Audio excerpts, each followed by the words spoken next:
Yeah. Nimevunjika lakini napumua.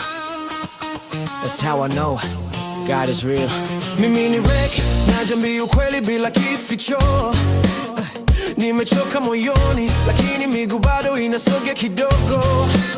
Makosa mengi nyuma kama kivuli kinanifuata, lakini kila nikianguka kuna nguvu inanisimamisha. Usiku mrefu, mawazo mazito kama mzigo, natafuta mwelekeo, dunia nanipa kelele nyingi. Sijakamilika, mimi ni process, bado nakuwa kama napumua na natembea, basi Mungu bado yupo hapa. Kila jeraha lina maana, kila machozi yana somo. Kama bado nipo hai, najua sijaachwa peke yangu.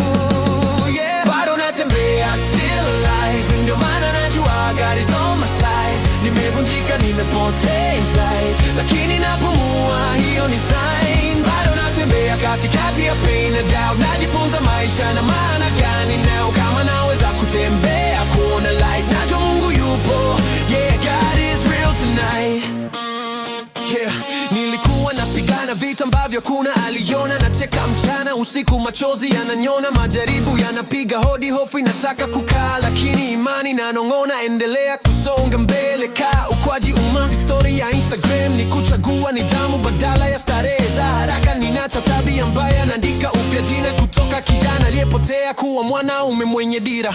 Nikihesabu hatua zangu, bado nenda mbele, hiyo ni neema ya Mungu, haijafichika tele. Ningeweza kupete gizani, life ikakatika, lakini sauti kasema walk it out, na mimi nikaanza natembea, still alive, ndio maana najua God is on my side. Nimevunjika, nimepotea inside, lakini napumua, hiyo ni sign.